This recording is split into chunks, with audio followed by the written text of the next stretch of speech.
श्रीमद् भगवद गीता के पास आपके हर प्रश्न का उत्तर है। चाहे आपकी कोई भी परेशानी हो, कोई भी इच्छा हो, श्रीमद् भगवद गीता आपके हर प्रश्न का उत्तर देती है, आपकी हर समस्या का हल देती है। चाहे वो परेशानी आपके मन की हो या धन की हो या आपके शरीर की हो या आपके रिश्तों की हो, आपको अपनी हर समस्या का उत्तर श्रीमद् भगवद गीता में जरूर मिलेगा। आज हम उसी श्रीमद् भगवद गीता के ऐसे 11 अनमोल उपदेश आपको बताएंगे जो आपकी पूरी जिंदगी बदल देंगे। बस आप इन बातों को वीडियो के अंत तक ध्यान से सुनिए। जो भी व्यक्ति इस वीडियो को अंत तक सुनेगा, उसे अपनी जिंदगी, उसे अपनी हर परेशानी का हल अवश्य मिलेगा। उसे अपनी जिंदगी में जो कुछ भी चाहिए वो उसे जरूर मिलेगा। श्रीमद् भगवद गीता का सबसे पहला उपदेश यही है कि कोई अगर आपका अपना है या कोई आपसे बड़ा है तो उसका अपने प्रति गलत व्यवहार कभी भी सहन नहीं करना चाहिए। ये गीता का उपदेश हमारी जिंदगी से भी जुड़ा है। हम भी अपने मन की अधिकतर तकलीफों को ये सोचकर जिंदगी भर सहते रहते हैं कि ये तो मेरा अपना है, ये तो मेरा बड़ा है, इसको हम कैसे कुछ कह सकते हैं। हम अगर नहीं सहेंगे, कुछ कह देंगे तो हमारे रिश्ते ही खराब हो जाएंगे, हमारे रिश्ते ही समाप्त हो जाएंगे। पर सोचने की बात यह है कि उस व्यक्ति को आप अपना कैसे मान सकते हैं जो आपकी तकलीफों की वजह हो। अपना तो वो होता है जो हमारी तकलीफों को दूर कर दे। तो गीता का ये उपदेश है कि किसी को भी अपना फायदा मत उठाने दो, किसी को भी खुद पर जुल्म मत करने दो, क्योंकि आप जितना सहेंगे लोग आपको उतना सहने के लिए और मजबूर करेंगे। गीता का पहला अध्याय जिसका नाम अर्जुन विषाद योग और दूसरा अध्याय जिसका नाम सांख्य योग है, उसके आरंभ में अर्जुन ने श्री कृष्ण के आगे अपना दुख प्रकट किया है कि हे केशव, मैं कौरवों से कैसे युद्ध कर सकता हूं? ये सब तो मेरे अपने ही हैं। मैं कैसे भीष्म पितामह और द्रोणाचार्य से युद्ध करूंगा, क्योंकि वो दोनों मेरे पूजनीय हैं। इसलिए इन गुरुजनों को मारने से तो अच्छा है मैं भिक्षा के अन्न को खाकर अपने जीवन का गुजारा करूं। और जिन कौरवों से मैं युद्ध करने जा रहा हूं वो सब धृतराष्ट्र के पुत्र मेरे भाई ही हैं, मेरे अपने ही हैं। इन सबको मारने से अच्छा है कि मैं सन्यासी बन जाऊं। तो श्री कृष्ण ने अर्जुन से कहा कि यहां कौन अपना है और कौन पराया है। जो अधर्म करता है उसके साथ युद्ध करना तुझे मोक्ष और मुक्ति देगा। तू अपने इस मन के मोह को त्याग दे, नहीं तो सारा जग तेरी निंदा ही करेगा, तुझे डरपोक कहेगा। बात अपने पराये की नहीं है, बात धर्म और अधर्म की है, बात सही और गलत की है। अगर तू गलत को सहेगा, उसका अंत नहीं करेगा, तो गलत करने वाले को और बल मिलेगा, वो और भी गलत करेगा। इसीलिए मन के मोह को त्याग करके तू युद्ध कर। महाभारत की एक और कहानी भी है। जब अर्जुन के पुत्र अभिमन्यु की युद्ध में मृत्यु हो जाती है, तब अर्जुन बहुत दुखी होता है, रोने लगता है। वो श्री कृष्ण से कहने लगा कि मेरा पुत्र अभिमन्यु मर गया है, मैं ये दुख बिल्कुल भी सहन नहीं कर सकता, मैं भी अपने आप को समाप्त कर लूंगा। फिर भगवान श्री कृष्ण उसे आत्माओं के लोक में लेके गए, जहां अभिमन्यु आनंद से बैठा हुआ था। क्योंकि उसने क्षत्रियोचित व्यवहार किया, इसलिए उसे उत्तम पद की प्राप्ति हुई। जब अर्जुन अभिमन्यु के पास रोते रोते पहुंचा, अपने पुत्र को देखकर अर्जुन बहुत प्रसन्न हुआ। उसे गले से लगाकर कहने लगा कि हे पुत्र, तेरे बिना तो मैं जी ही नहीं सकता, मैंने तो अपने जीवन की आशा का ही त्याग कर दिया है। तो अभिमन्यु कहने लगा कि आप कौन हैं? अर्जुन बोला, मैं तेरा पिता हूं, तू मेरा पुत्र है अभिमन्यु। तो अभिमन्यु कहने लगा कि कौन पिता कौन पुत्र, मेरे हजारों जन्म हुए हैं। किसी जन्म में आप मेरे पिता बनते हैं और किसी जन्म में मैं आपका पिता बनता हूं। आत्मा का न कोई माता होता है न कोई पिता होता है। जब अर्जुन ने देखा कि मेरा पुत्र मुझे पहचान भी नहीं रहा, तो उसका सारा मोह खत्म हो गया। इसलिए गीता के इस उपदेश को ठीक से समझ लो कि यहां कोई अपना पराया नहीं है। जो बुरे वक्त में, तकलीफ के वक्त में हमारा साथ दे, सिर्फ वही हमारा अपना है, बाकी सब पराए हैं। गीता का दूसरा उपदेश यह है कि जो चला गया है कभी उसका दुख मत करो, और जो आने वाला है उसकी बिल्कुल भी चिंता मत करो। जब महाभारत का युद्ध चल रहा था तब अर्जुन ने श्री कृष्ण से कहा कि अगर यह युद्ध हुआ तो करोड़ों लोग मारे जाएंगे। जो सैनिक और योद्धा इस युद्ध में मारे जाएंगे उनकी स्त्रियों का क्या होगा, समाज कैसे आगे बढ़ेगा। और भी बहुत सी बातें अर्जुन ने विस्तार से कही हैं। तो भगवान श्री कृष्ण ने कहा, अशोच्या नन्व शोचस्त्वम प्रज्ञावादांश्च भाषसे गतासून अगतासूश्च नानुशोचन्ति पंडिताः। श्री कृष्ण बोले, हे अर्जुन, तू बड़ी बड़ी ज्ञानियों जैसी बातें करता है, लेकिन जो सच में ज्ञानी होता है, वो जो लोग मर चुके हैं, जा चुके हैं या एक दिन जाने वाले हैं, उनकी चिंता नहीं करता है, उनका दुख नहीं करता है। तेरे हाथ में कुछ भी नहीं है, तू चाहकर भी कुछ कंट्रोल नहीं कर सकता। जीवन और मरण ये तो प्रकृति की नियति है। इसीलिए जो ज्ञानी होता है वो किसी के मरने पर भी रोता नहीं है। ज्ञानी जन ना ही बीते हुए कल का शोक करते हैं और ना ही आने वाले कल की चिंता करते हैं। इसीलिए जो होने वाला है वो होकर ही रहता है, और जो नहीं होने वाला है वो कभी नहीं होगा। ऐसा निश्चय जिसको समझ में आ जाता है, जिसकी बुद्धि में आ जाता है, उसे कभी कोई चिंता नहीं सताती, कोई दुख नहीं सताता। हमारे सारे दुखों का कारण ही यही है। या तो हम जो वक्त गुजर चुका है उसे सोच सोचकर परेशान होते रहते हैं, या भविष्य की चिंता कर करके खुद को बीमार कर देते हैं, नष्ट कर देते हैं। गीता का ज्ञान हमें यही सिखाता है कि ना तो हम बीता हुआ कल बदल सकते हैं और ना ही आने वाले कल पर कंट्रोल कर सकते हैं।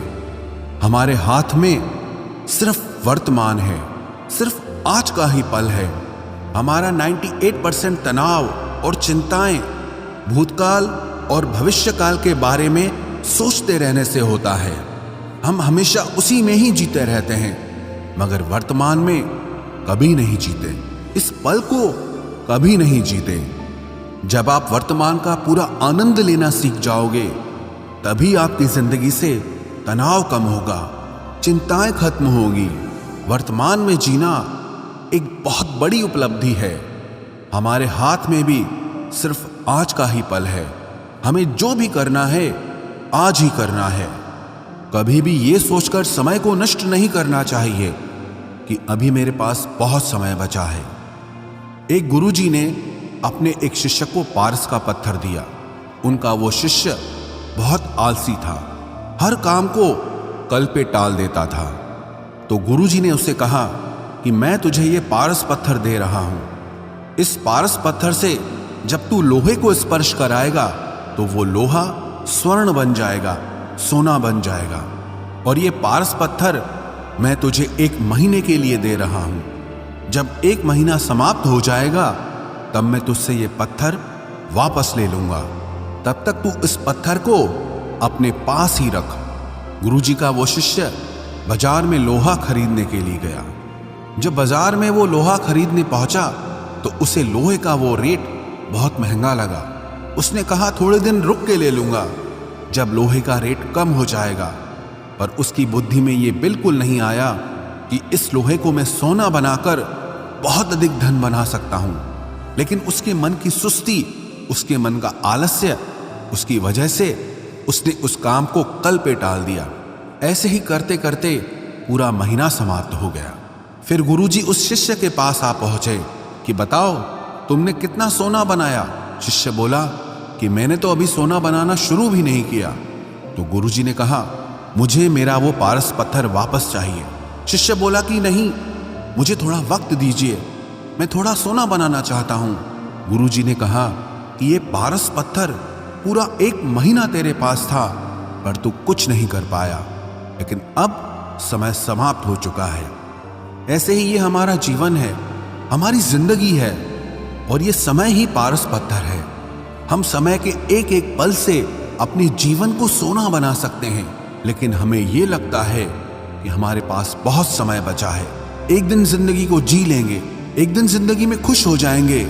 लेकिन वो दिन कभी नहीं आता और हम जिंदगी भर भागते रहते हैं, चिंता करते रहते हैं, दुखी होते रहते हैं, लेकिन जिंदगी को जीना, खुश रहना हम भूल जाते हैं। इसलिए गीता का ज्ञान हमें यह सिखाता है कि आप आज में जीना सीखो, इस पल में जीना सीखो। गीता का तीसरा उपदेश यह है कि मौत से डरना बिल्कुल व्यर्थ है। श्री कृष्ण ने गीता में कहा है कि यह संसार मृत्यु लोक है, जिसका भी जन्म हुआ है वो एक दिन जरूर मर जाएगा, जिसका आरंभ हुआ है उसका अंत अवश्य होगा। हम इसे रोक नहीं सकते। जैसे हम रोज कपड़े बदलते हैं, वैसे ही हमारी आत्मा नया शरीर धारण करती है। मृत्यु सिर्फ इस जीवन का एक नया आरंभ है, इस जीवन का अंत नहीं है। आत्मा कभी नहीं मर सकती और ना ही उसे कोई मार सकता है, लेकिन मौत का डर मनुष्य को सबसे ज्यादा लगा रहता है। मौत का दुख भी इंसान को सबसे ज्यादा होता है। एक पेड़ में दो पक्षियों का जोड़ा रहता था। उन दोनों को एक दूसरे से बहुत प्रेम था। उन्होंने साथ जीने मरने की कस्में खाई थी। एक दिन वहां एक शिकारी आया और उसने एक तीर चलाकर वहां पेड़ पर बैठे मादा पक्षी को मार दिया। तो वो अकेला नर पक्षी रोने लगा कि मैं तुम्हारे बिना कैसे जी पाऊंगा, तुम्हारी जगह मेरी मृत्यु आ जाती, मेरा जीवन तुमको मिल जाता। वो रो रो के बहुत विलाप करने लगा। इतने में ही उस शिकारी ने दूसरा तीर चलाया और उस नर पक्षी को भी मार दिया। वास्तविकता में ये कहानी हमारी ही है। हम भी रोते रहते हैं जब कोई मरता है तो, लेकिन हमें ये नहीं पता कि एक न एक दिन हमारा भी जीवन समाप्त हो जाएगा। हम भी उसी मृत्यु के पेड़ पे ही बैठे हैं, लेकिन शरीर का मिटना हमारा अंत नहीं है।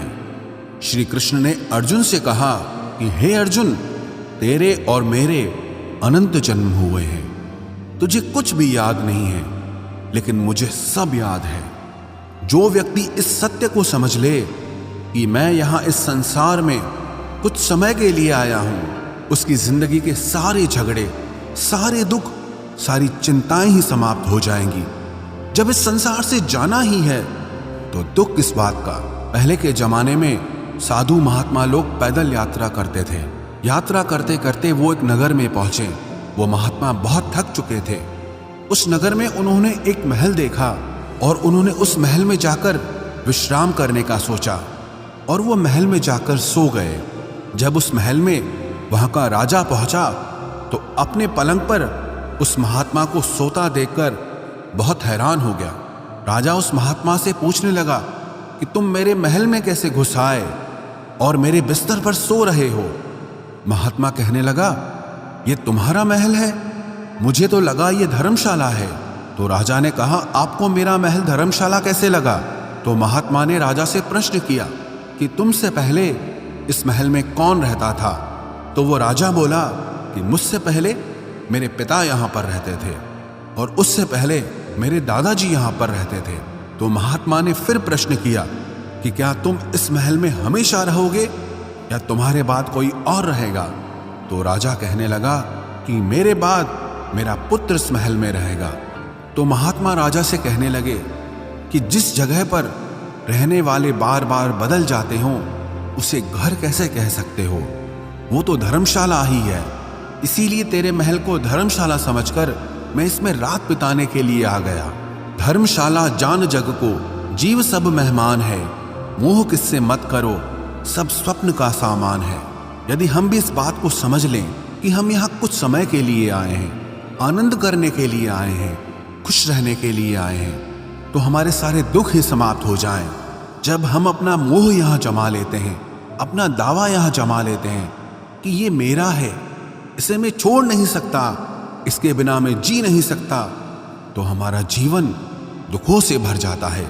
इसलिए जीवन में मृत्यु का भय त्याग करके जीवन का प्रतिपल आनंद लेना चाहिए।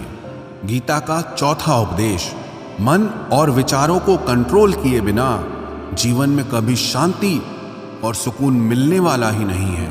अर्जुन ने श्री कृष्ण से कहा कि मेरा मन सही गलत सब कुछ जानता है, फिर भी मेरे विचार और मेरा मन मुझसे कंट्रोल नहीं होता। मैं जो करना चाहता हूं वो कर नहीं पाता हूं, और जो नहीं करना चाहता हूं वो मेरा मन मुझसे जबरदस्ती करवाता है। इसीलिए मैं बेचैन हो गया हूं, मुझे शांति प्राप्त नहीं हो रही। तो श्री कृष्ण ने अर्जुन से कहा, उसके लिए तुझे अपने मन और विचारों से डिटैच होकर अपने मन और विचारों को सही दिशा में ले जाने की प्रैक्टिस करनी होगी, अभ्यास करना होगा। और ये एक दिन का काम नहीं है। जब तक तू अपने मन और विचारों की गुलामी का त्याग नहीं करता, तब तक तुझे जीवन में कभी शांति नहीं मिलेगी। एक राजा था, वो बहुत बेचैन और परेशान रहता था। एक दिन वो अपने गुरुजी के पास गया और उनसे कहने लगा कि मेरा मन बहुत बेचैन है, मैं बहुत परेशान हूं, मैंने पूरे संसार को जीत लिया है, सब कुछ है मेरे पास, पर मैं खुश नहीं हूं, मेरे मन में सुकून नहीं है, शांति नहीं है। तो गुरुजी ने राजा से कहा कि तुम्हारे नगर में अगर कोई ऐसा व्यक्ति है जिसने सुकून को प्राप्त कर लिया है, शांति को प्राप्त कर लिया है, तुम उसका एक बार कुर्ता पहन लो तो तुम्हारे जीवन में भी शांति आ जाएगी। राजा बहुत प्रसन्न हो गया कि ये तो बहुत आसान काम है। वो अपने राजमहल में आया और राजसभा में वो सबसे कहने लगा कि आप लोगों में से जो भी शांत हो चुका हो, जिसे सुकून मिल गया हो, वो अपना कुर्ता मुझे दे दे। वो बदले में जितना भी धन मांगेगा मैं उसे दे दूंगा। सब लोग एक दूसरे का मुंह देखने लगे। पैसों का लालच आया, लेकिन सबको एक दूसरे की सच्चाई पता थी, क्योंकि किसी की जिंदगी में भी शांति और सुकून नहीं था। सब अपना सर झुकाकर वहां पर खड़े हो गए। फिर उस राजा ने पूरे नगर में ढिंढोरा पिटा दिया कि जिसे भी शांति प्राप्त हो चुकी हो, सुकून प्राप्त हो चुका हो, वो मेरे पास आकर अपना कुर्ता दे दे। वो जितना कहेगा उससे उतना ही धन दिया जाएगा। लेकिन एक भी व्यक्ति ऐसा नहीं मिला जिसे शांति प्राप्त हो चुकी हो। वास्तविकता में जब कोई मरता है तब हम कहते हैं कि वो फलां व्यक्ति आज शांत हो गया। कभी किसी जिंदा इंसान के लिए नहीं सुना कि एक जीता जागता इंसान शांत हो गया है। राजा के सैनिक पूरे शहर में ढूंढते रहे, फिर उन्हें पेड़ के नीचे एक महात्मा तपस्या करता दिखा, जिसके चेहरे पे एक शांति थी, सुकून था। वो सैनिक उस महात्मा के पास आकर पूछने लगे कि क्या आपने शांति प्राप्त कर ली है, सुकून प्राप्त कर लिया है? महात्मा ने कहा, मैं पूरी तरह से शांत हूं। तो सैनिक उसे राजा के पास ले आए। राजा ने उस महात्मा से प्रश्न किया कि क्या आपको शांति और सुकून प्राप्त हो चुके हैं? वो महात्मा कहने लगे, महाराज, मैं पूरी तरह से शांत हूं, मुझे कोई चिंता नहीं, मुझे किसी चीज की लालच नहीं, मुझे कोई इच्छा नहीं है। तो राजा भी बहुत प्रसन्न हो गए कि आखिर वो व्यक्ति मिल ही गया जिसे शांति की प्राप्ति हो चुकी है, जिसे सुकून प्राप्त हो चुका है। तो राजा उस महात्मा से कहने लगे कि हे महात्मा, आप कृपया करके अपना कुर्ता मुझे दे दीजिए, बदले में आप जो मांगेंगे मैं आपको दे दूंगा। वो महात्मा कहने लगे कि महाराज, सुकून और शांति तो मुझे मिल चुके हैं, लेकिन क्या करूं, मेरे पास कुर्ता ही नहीं है पहनने के लिए जो मैं आपको दे सकूं। जब राजा ने उस महात्मा की ये बात सुनी कि इस महात्मा के पास कुर्ता भी नहीं है पहनने के लिए, उसके बाद भी ये महात्मा एकदम शांत है, इसके जीवन में सुकून है। मैं सारी जिंदगी धन को जोड़ने में लगा रहा, दुनिया जीतने में लगा रहा, लेकिन मुझे शांति नहीं मिली, सुकून नहीं मिला, क्योंकि शांति और सुकून बाहर की चीज नहीं है, अपने भीतर की चीज है। इसीलिए जब तक कोई व्यक्ति अपने मन और विचारों को कंट्रोल नहीं करता, तब तक उसके जीवन में सुकून और शांति नहीं आती। और गीता का उपदेश हमें यही सिखाता है कि जीवन में शांति चाहिए तो मन को शांत करना सीखो। गीता का 5वां उपदेश यह है कि वासना, क्रोध और लालच सर्वनाश का कारण है, नरक का द्वार है। जिस भी मनुष्य में ये 3 अवगुण होते हैं, वो हमेशा दूसरों को दुख पहुंचाकर अपने ही सुख और स्वार्थ की पूर्ति करता रहता है। किसी भी चीज की हद से ज्यादा वासना करना और क्रोधी स्वभाव होना और मन में लालच होना उसके जीवन के सुख को समाप्त कर देते हैं, उसके सारे रिश्तों में जहर भर देते हैं। इन्हें नर्क का द्वार इसीलिए कहा गया है क्योंकि जिस इंसान में अत्यधिक क्रोध है, लालच है, वासना है, उसका पूरा जीवन जहर से भर जाता है। उसको मरने के बाद नहीं, जीते जी यहीं पर नर्क का दर्शन होता है। गीता का छठा उपदेश यह है कि सब भगवान एक ही हैं, कोई छोटा बड़ा नहीं है। सब एक परब्रह्म परमात्मा के अलग अलग रूप और नाम हैं। श्री कृष्ण ने गीता के 10वें अध्याय विभूति योग में बताया है कि जितने भी जगत के देवी देवता हैं वो सब मेरी ही विभूति है। मैं ही शिव हूं, मैं ही इंद्र हूं, मैं ही यक्षराज कुबेर भी हूं, मैं ही अग्निदेव हूं, देवताओं के गुरु बृहस्पति भी मैं हूं, समुद्र भी मैं ही हूं, अक्षरों में ओम भी मैं ही हूं, काल का महाकाल भी मैं ही हूं, सारे जगत का नाश, उत्पत्ति और पालन करने वाला भी मैं ही हूं। श्री कृष्ण ने अर्जुन से कहा कि मेरी विभूतियों का कोई अंत नहीं है, इसलिए सब भगवान, सब नाम, सब देवता मेरे ही रूप हैं। इसीलिए तो किसी भी देव या ईश्वर में कभी भेद बुद्धि मत करना, कभी किसी को छोटा बड़ा मत समझना। और गीता का उपदेश हमें यह सिखाता है कभी भी किसी दूसरे के इष्ट को छोटा नहीं समझना चाहिए या इस बात पर झगड़े फसाद नहीं करने चाहिए कि कौन बड़ा है और कौन छोटा है। गीता का 7वां उपदेश यह है, सुख की इच्छा ही आखिर में हमारे दुखों का कारण बनती है। श्री कृष्ण ने अर्जुन से कहा कि मनुष्य जितना सुखों की लालसा और इच्छा करता है उतना ही उसकी इंद्रियां सुख भोग में आसक्त हो जाती है, उतना ही इंसान का मन संसार के सुख और आकर्षण का गुलाम बन जाता है। और जितना सुख के पीछे भागेगा उतना ही उसे दुख के अनुभव से भी गुजरना पड़ेगा, क्योंकि ये संसार का नियम ही है। जो चीजें शुरू में मन को बहुत आकर्षित करती हैं बाद में बहुत दुख देती हैं, और जो चीजें शुरू में मुश्किल लगती हैं, कठिन लगती हैं, बाद में हमें बहुत काम आती हैं। गीता का 8वां उपदेश यह है, जो भी मनुष्य दुनिया के सारे सहारे छोड़कर सिर्फ भगवान को ही अपना सहारा मान लेता है, उसकी हर जरूरत वो ईश्वर पूरी करता है, उसकी हर प्रकार से रक्षा वो परमात्मा ही करता है। अनन्याश्चिन्तयो माम ये जनाः पर्युपासते तेषां नित्याभियुक्तानां योगक्षेमं वहाम्यहम्। जो भी व्यक्ति मुझे ही अपना सहारा मानता है उसका योगक्षेम मैं वहन करता हूँ। योगक्षेमं वहाम्यहम् अर्थात जो चीज नहीं मिली है उसकी प्राप्ति कराना उसका नाम योग है, और जो चीज जीवन में मिली हुई है उसकी रक्षा करना उसका नाम क्षेम है। तो श्री कृष्ण कहते हैं जो मुझ पे डिपेंड हो जाते हैं उनको जो चाहिए वो मैं जरूर देता हूँ और उनकी हर प्रकार से मैं रक्षा भी करता हूँ। गीता का 9वां उपदेश यह है कि इस संसार में हमारा कुछ भी नहीं है। गीता सार में आपने कई बार सुना होगा कि तुम्हारा क्या गया जो तुम रोते हो, तुम क्या लाए थे जो तुमने खो दिया, तुमने क्या पैदा किया जो नष्ट हो गया, तुमने जो लिया यहीं से लिया, जो कुछ भी दिया यहीं पर दिया। जो आज तुम्हारा है कल किसी और का होगा, क्योंकि परिवर्तन इस संसार का नियम है। कल तक जिसके बिना आप जी नहीं सकते थे आज उनसे कोई रिश्ता ही नहीं है, बातचीत तक नहीं है। कहाँ गए वो जीवन भर के सारे रिश्ते, वो सारे मित्र जो साथ जीने मरने की बातें करते थे, आज पता भी नहीं कि वो लोग कहाँ चले गए।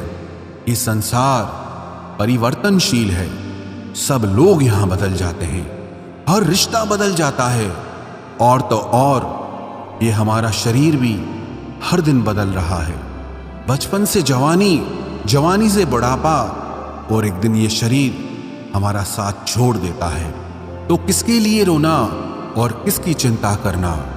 हम सारी जिंदगी चीजों को, रिश्तों को, जिंदगी को बनाने में, सजाने में, संवारने में लगे रहते हैं, लेकिन एक दिन सब कुछ बिखर जाता है।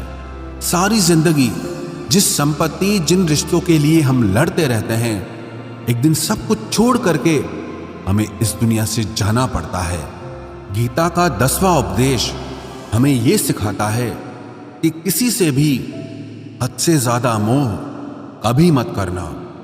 श्री कृष्ण ने गीता का पूरा ज्ञान ही अर्जुन के मोह को नष्ट करने के लिए कहा है। ये मोह ही है जो इंसान को सबसे ज्यादा रुलाता है।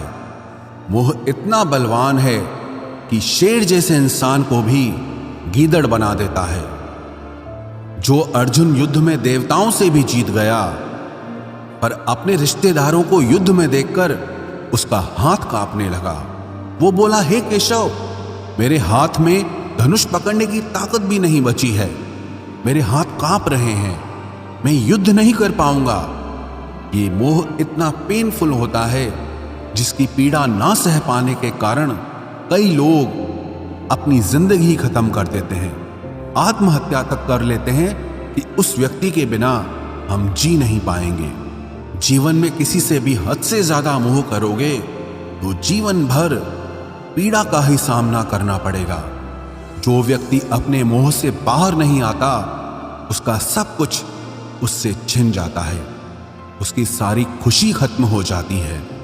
इसीलिए गीता का ज्ञान बार बार यही सिखाता है कि अपने मन के मोह को त्याग करके आप बलवान बनो, बुद्धिमान बनो, सत्य के दर्शन करो कि वास्तविकता क्या है। क्योंकि हमारा मोह हमें हमेशा झूठ ही दिखाता है, झूठ पे ही विश्वास दिलाता है और दिल में झूठी उम्मीदें जगाता है। और ये ही हमारे दुखों का सबसे बड़ा कारण है। हम ही मोह कर लेते हैं, हम ही लोगों से उम्मीदें लगा बैठते हैं, पर वास्तविकता बिल्कुल अलग होती है। लोग वैसे नहीं होते जैसे हम मान लेते हैं, जैसा हम समझ लेते हैं, क्योंकि मोह के कारण हमें सच्चाई नहीं दिख पाती, लोगों का असली चेहरा नहीं दिख पाता। इसीलिए गीता का उपदेश हमें यह सिखाता है कि जीवन में अगर आनंद और प्रसन्नता से रहना है तो किसी में भी हद से ज्यादा मोह कभी मत करना। गीता का 11वां उपदेश ये है कि इस दुनिया में अगर आए हो तो दुख तो मिलेगा ही मिलेगा। दुख से कभी घबराना मत, दुख से कभी डरना मत। श्री कृष्ण ने गीता में कहा है कि ये संसार दुखालयम अशाश्वतम है, अर्थात ये संसार दुखों का घर है। जैसे औषधालय में औषधि मिलती है, पुस्तकालय में पुस्तकें मिलती है, चिकित्सालय में चिकित्सा होती है, वैसे इस संसार को भी श्री कृष्ण ने एक नाम दिया है, दुखालय, जहां पर दुख मिलता हो।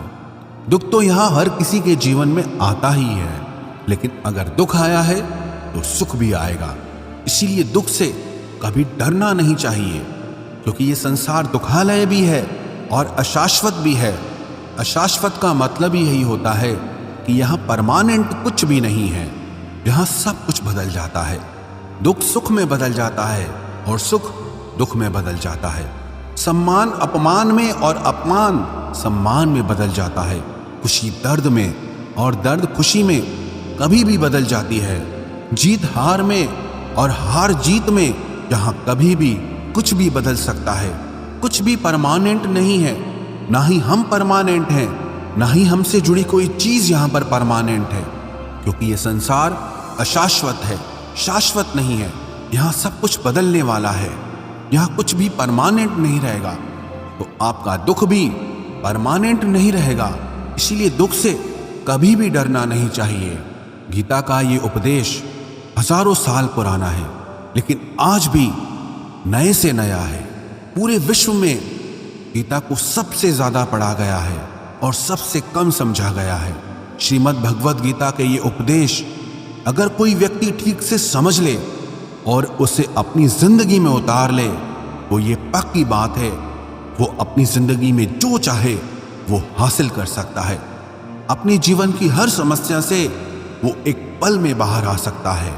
श्रीमद् भगवद गीता के इस दिव्य उपदेश को हमें बार बार सुनना चाहिए, हर रोज सुनना चाहिए।